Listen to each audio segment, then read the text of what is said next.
নমস্কার। আশা করছি সকলে ভালো আছেন। আর আমি আজকে কথা বলবো বিবাহিত জীবনের আহ, একটা বিশেষ সমস্যা নিয়ে। আহ, বর্তমানে বিবাহিত জীবনটা কিন্তু বেশ কিছু চ্যালেঞ্জের মুখোমুখি এসে বারবার করে দাঁড়াচ্ছে। সেই সব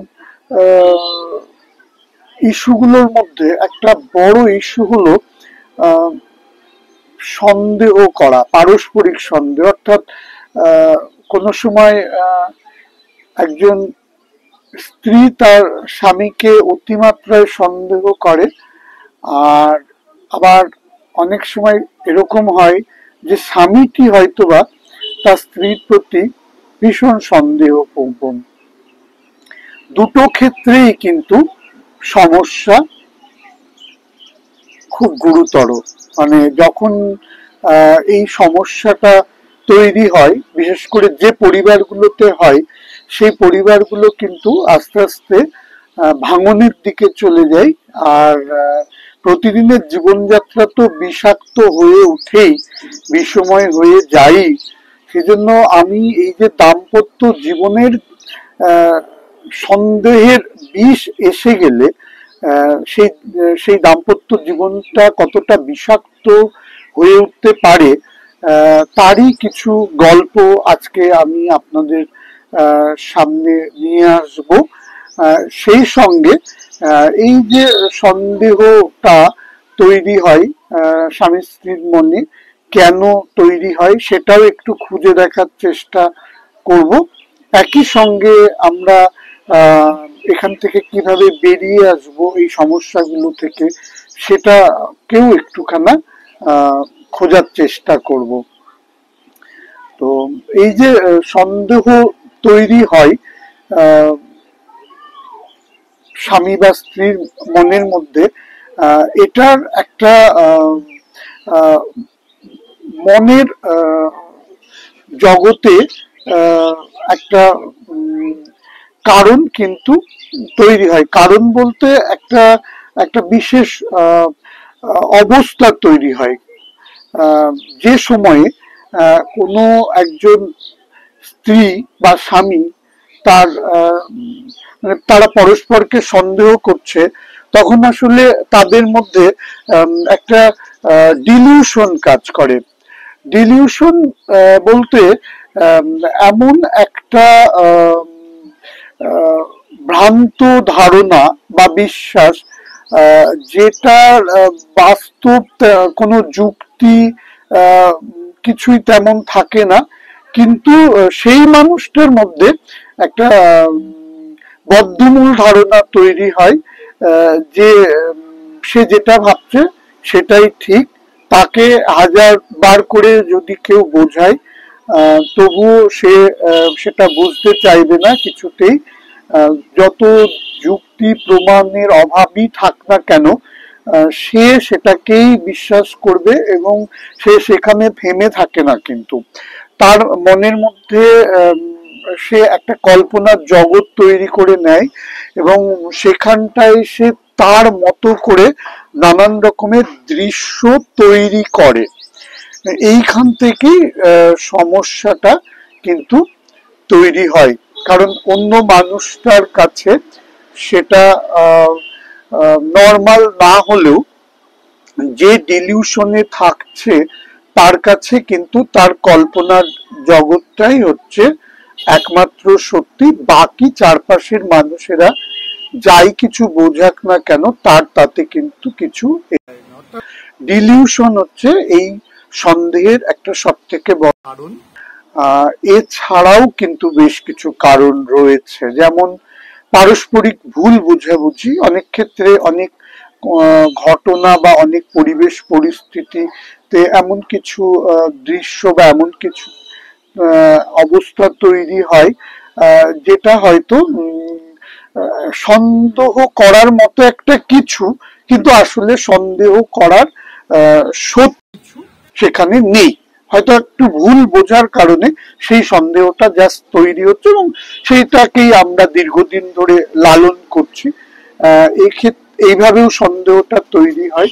কারোর কারোর ক্ষেত্রে একটা ব্যক্তিত্বের বিকার থাকে, অর্থাৎ সে হয়তো ছোটবেলা থেকেই নানান বিষয় নিয়ে সন্দেহ করে আসতো, এটা তার একটা সন্দেহের বাতিক বলা যায়।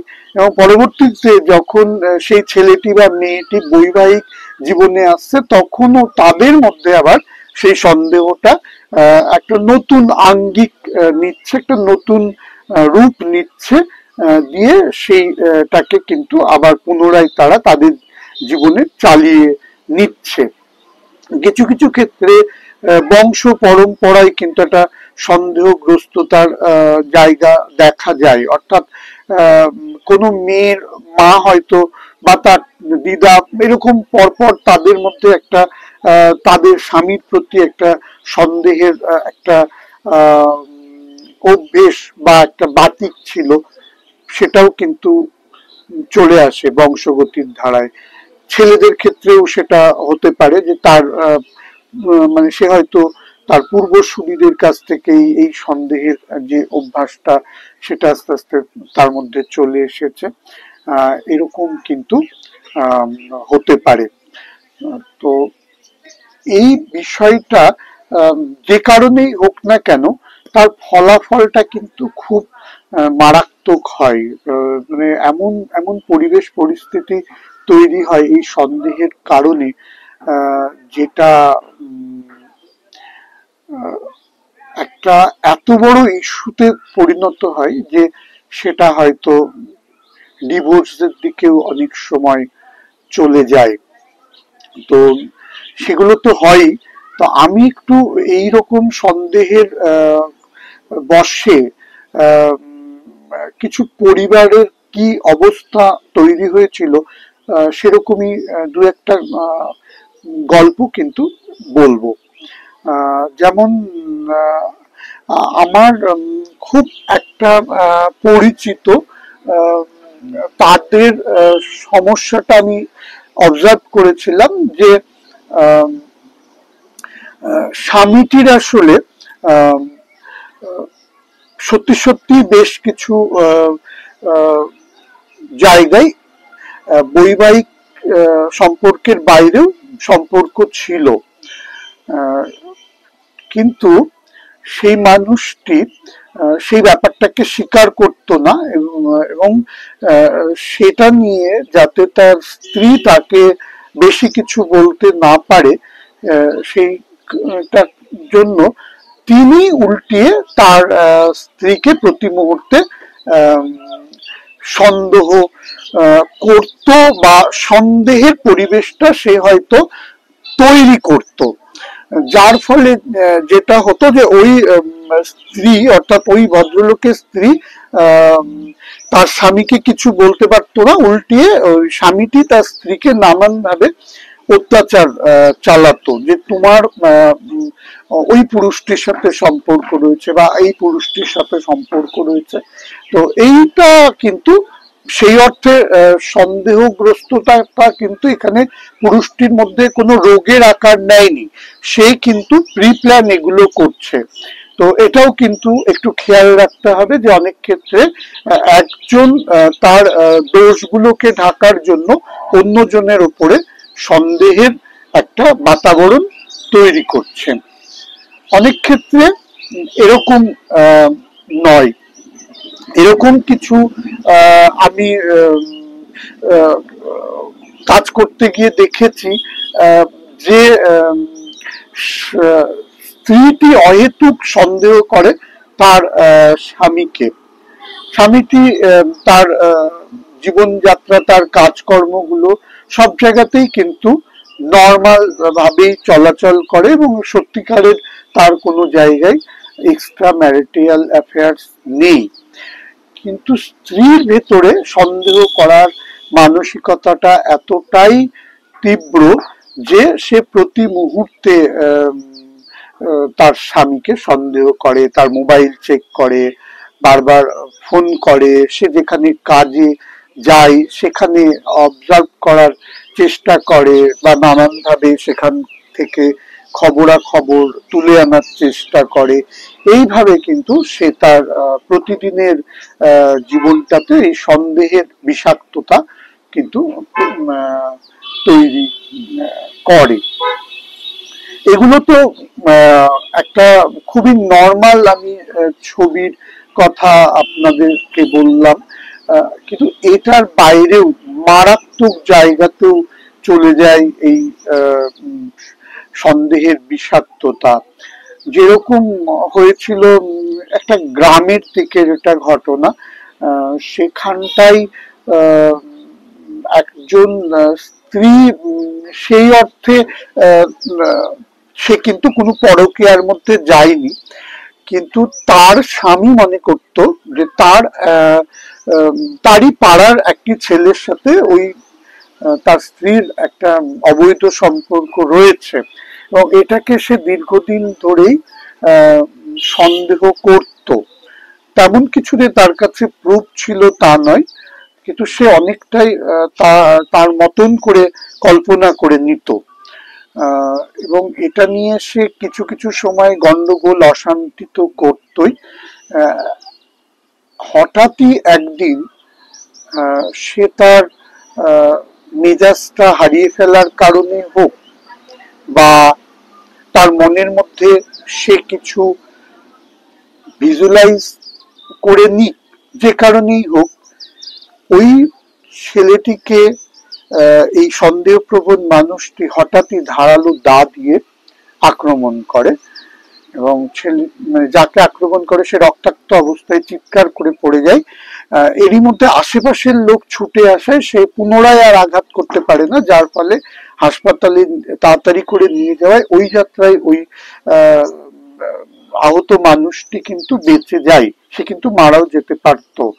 তো এরকম কিন্তু ভয়ানক কাণ্ড কারখানাও সন্দেহের বশে হয়ে যাচ্ছে বা হয়ে যায়।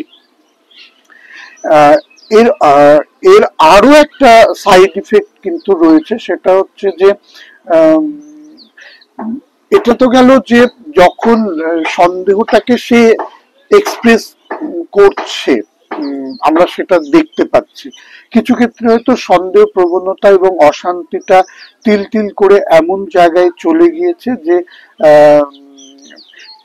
পুরুষটি বা কোনো ক্ষেত্রে স্ত্রীটি আত্মহত্যা করে ফেলে। অর্থাৎ এই সন্দেহ করতে করতে, সন্দেহ নিয়ে অশান্তি হতে হতে তাদের মধ্যে এমন একটা জায়গা তৈরি হয় যখন তারা বুঝে উঠতে পারে না যে কি করা উচিত, এবং সেই জায়গা থেকে আত্মহত্যার জায়গা মানে আত্মহত্যার পথ তারা বেছে নেয়।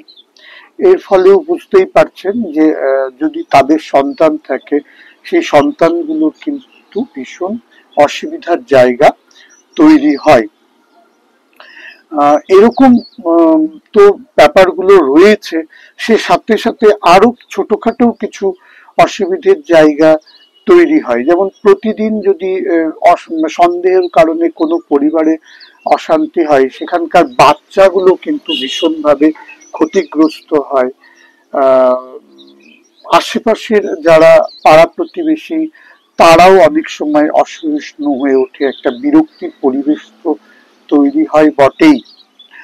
আর দীর্ঘদিন কোথাও যদি অশান্তির পরিবেশ তৈরি হয়, সেখানে কিন্তু একটা নেগেটিভ ভাইব্রেশন তৈরি হয়, যে নেগেটিভ ভাইব্রেশন পরবর্তীতে নানান রকমের মানসিক এবং শারীরিক সমস্যা তৈরি করে। এবং এই মেয়েদের ক্ষেত্রে, মহিলাদের ক্ষেত্রে যেটা হয়, তারা বিভিন্ন রকমের অশান্তিকে মনের মধ্যে চেপে রেখে রেখে এমন একটা মানসিক স্তর তাদের মধ্যে তৈরি হয়, যেখান থেকে কিন্তু ক্যান্সারের মতন রোগেরও সৃষ্টি হতে পারে। অবশ্যই একটি ছেলেও যদি তার মানসিক অশান্তিগুলোকে সবসময় চেপে চেপে রাখে, তার ক্ষেত্রেও ক্যান্সার হওয়াটা কিন্তু সম্ভব। আমরা হয়তো সবসময় ভাবি যে বাইরের কোনো ইস্যুতেই মারণ ব্যাধিগুলো হয় বা ক্যান্সার হয়, এটা কিন্তু পুরোপুরি সত্যি নয়।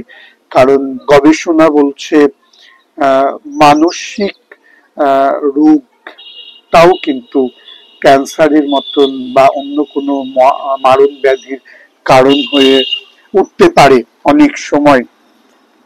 তো এইগুলো কিন্তু আমাদেরকে একটু ভেবে দেখতে হবে যে এই যে আমরা এতক্ষণ ধরে বলছি যে মানে দাম্পত্যের সন্দেহটা কতটা বিষাক্ত, তো এই দাম্পত্যের সন্দেহকে নিয়ে আমাদের কিন্তু এবার এটা ভেবে একটু দেখতে হবে, কারণ এটা যে পরিমাণ ডিভোর্স হচ্ছে সেটা কিন্তু ভাবার মতো বিষয়।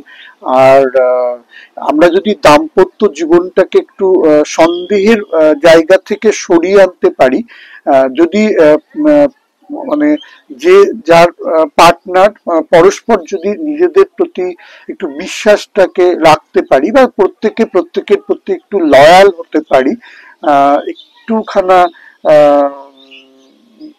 একে অন্য কথাটা একটু চিন্তা ভাবনা করে আমরা চলতে শুরু করি, তাহলে হয়তো সন্দেহের জায়গাটা অনেকখানি রিমুভ হতে পারে। আর সম্পর্কগুলোও বেঁচে যাবে, পরিবারগুলোও সুন্দর হবে, নানান রকমের যে রোগের কথা বলছিলাম সেটা থেকেও বাঁচা সম্ভব।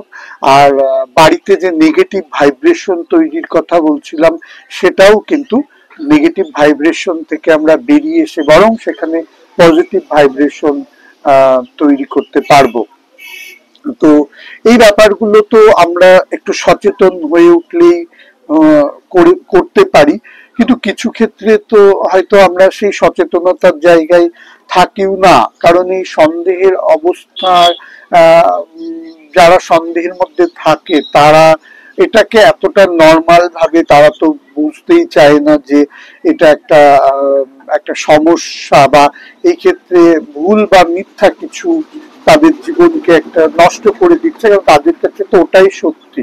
সেজন্য আমাদেরকে একটু এগিয়ে আসতে হবে, অর্থাৎ পরিবারের অন্য যে লোকজনেরা আছে তারা যদি এই স্বামী স্ত্রী গোলযোগটাকে একটু কমানোর চেষ্টা করে বা তাদেরকে একটু বোঝায়, প্রয়োজন পড়লে কাউন্সিলরের সঙ্গে একটু যদি তাদের পরিবারের এই অশান্তিগুলোকে নিয়ে যায়। এখন তো ইদানিং ফ্যামিলি কাউন্সিলররাও কাজ করছে, আবার স্বামী স্ত্রী এরা আলাদা আলাদা ভাবেও কাউন্সিলিং নিতে পারে, একসঙ্গে দুজনেও কাউন্সিলিং নিতে পারে, তাতে কিন্তু এই এই সমস্যাটা থেকে তো পুরোপুরি বেরিয়ে আসা সম্ভব। আর যদি এটা খুবই হিংসাত্মক একটা জায়গায় চলে যায়, খুব মারাত্মক জায়গায় চলে যায়, সেক্ষেত্রে কিন্তু মনোচিকিৎসকের কাছে যাওয়া উচিত এবং ট্রিটমেন্ট করা উচিত। তাহলে কিন্তু এখান থেকে এই সন্দেহের এই একটা কালো অন্ধকার থেকে বেরিয়ে আসা সম্ভব। আমি সকলের কাছে অনুরোধ করব যে আপনারা এই সন্দেহের বিষয়টাকে নিয়ে একটু ভাববেন এবং সন্দেহ থেকে বেরিয়ে এসে কিভাবে জীবনটাকে সুস্থ এবং সুন্দরভাবে গড়ে তোলা যায় সেটা নিয়ে নিশ্চয়ই ভাববেন। প্রত্যেকেই আমাদেরকে এই দায়িত্বটা নিতে হবে। আমাদের আশেপাশের বাড়ির লোকজনদের মধ্যেও যদি এরকম হয়, আমরা তাদের সম্পর্কে সমালোচনা না করে বা তাদেরকে নিয়ে গসিপ না করে যদি একটু সত্যিকারের সাহায্যের হাত বাড়িয়ে দিতে পারি কোনোভাবে, তাহলে হয়তো সেই পরিবারটা যে কোনো ধরনের দুর্ঘটনা থেকে বেঁচে যাবে। সুস্থ পরিবার, সুস্থ জীবন আর সুস্থ বৈবাহিক জীবনের কামনা করে আমি আজকের ভিডিওটা এখানেই শেষ করলাম। সবাই ভালো থাকবেন।